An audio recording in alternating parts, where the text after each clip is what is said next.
ಹೇಳಿದಾಗೆ ಈ Gary Chapman ಅವರು ಹೊರ ದೇಶದ ಒಬ್ಬ ಮನುಷ್ಯ.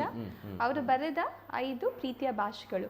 ಈ ಭಾಷೆಗಳು ಎಲ್ಲ ಸಂಸ್ಕೃತಿಗಳಿಗೂ ಎಲ್ಲ ದೇಶದಲ್ಲೂ ಅನ್ವಯವಾಗುತ್ತಾ, ಇಲ್ಲ ನಮ್ಮ ಭಾರತ ದೇಶಕ್ಕೆ ಈ ಭಾಷೆಗಳು ಅನ್ವಯವಾಗುತ್ತಾ?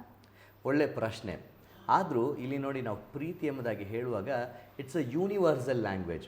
ಅಂದರೆ ಏನು, ಎಲ್ಲ ಕಡೆಯೂ ಇರುವಂತಹ ಒಂದು ಭಾಷೆ ಆಗಿರ್ತದೆ.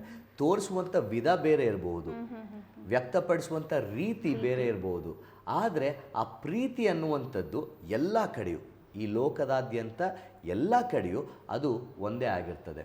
ಸೊ ಹಾಗಾಗಿ ಅವರು ಬೇರೆ ಸಂಸ್ಕೃತಿಯಲ್ಲಿ ಬೇರೆ ರೀತಿಯಾದಂಥ ಒಂದು ಸನ್ನಿವೇಶದಲ್ಲಿ ಹಿನ್ನೆಲೆಯಲ್ಲಿ ಬರೆದಿದ್ದರೂ ನಮ್ಮ ದೇಶದಲ್ಲಿರುವವರಿಗೆ ಸ್ವಲ್ಪ ವ್ಯತ್ಯಯವಾಗಿ ಆದರೂ ಅದು ಖಂಡಿತವಾಗಿ ಅನ್ವಯವಾಗುವಂಥದ್ದು ಆಗಿರ್ತದೆ. ಒಳ್ಳೆ ಕನ್ವರ್ಜೆನ್ಸ್ ಥರ ಅವರು ಹೇಳಿದ ಒಂದು ಮೂಲಭೂತ ಒಂದು ಹೌದು, ಅದನ್ನು ನಾವು ಬೇಸಿಕ್ ಎಂಬುದಾಗಿ ನಾವು ತೆಗೆದುಕೊಂಡು ಅದರ ಮೂಲಕ ನಾವು ಈ ಪ್ರೀತಿಯ ವಿಧಗಳನ್ನು ನಾವು ನೋಡಿಕೊಳ್ಬಹುದು.